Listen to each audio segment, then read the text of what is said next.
Today we're checking out the Central Pneumatic 3-inch high-speed air cutoff tool. Is it worth the $7? Let's find out. So to get us all on the same page, the basic specs of this machine is a 3-inch high-speed air cutter. It requires 5 CFM at 90 psi, it's 20,000 RPM, 1/4-inch air inlet, recommended hose size 3/8, and recommended slice-through straps, hangers, exhaust system, and sheet metal. So let's get this thing out of the box.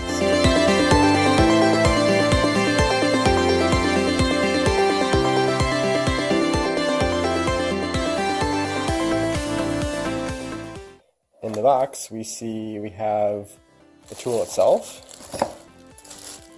very nicely packaged, and it also comes with an Allen wrench and a little reel changing key, as well as an instruction manual. So, a little cap to keep dust out of the air inlet. And with this tool you will need the sold separately air adapter quick connect, or if you want to make it permanent, you can get one of these hoses that just screw right into the end. And there it is. This does not ship with a cutting wheel, so you have to buy that separately, which I have bought the 25 pack. Surprisingly, the whole pack of blades costs about twice as much as they paid for the actual tool. So let's get this thing set up and start cutting. Alright, so now that we've got this tool out of the package, let's assemble it. I'm choosing to use a quick connect and just screw it into the bottom here so I can hook up my air compressor. But before we do that, to prevent leaks, we have to use clipping.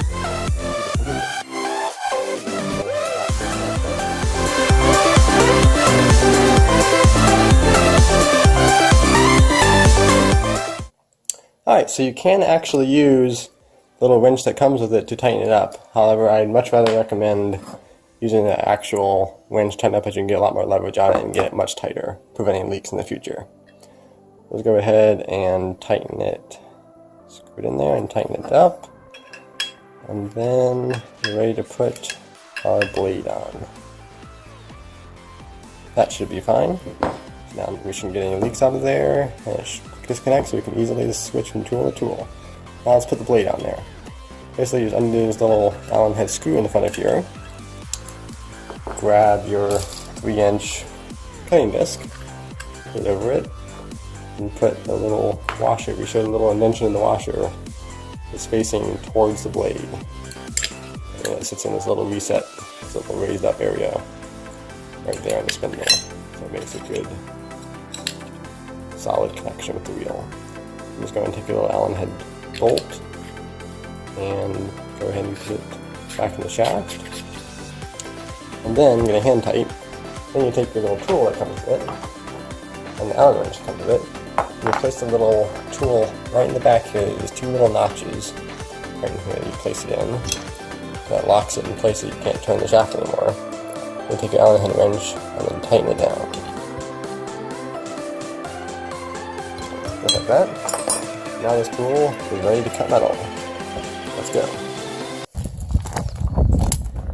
As usual on this channel, safety is a big priority.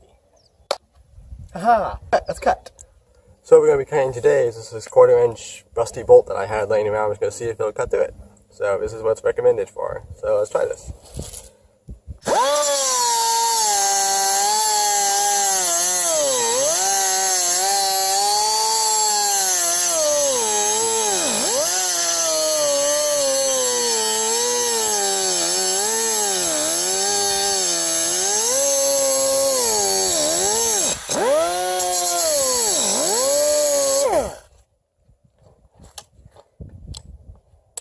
So as you may see, this is a very impressive tool for the price.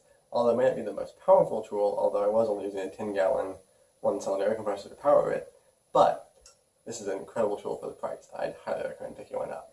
Thanks for watching.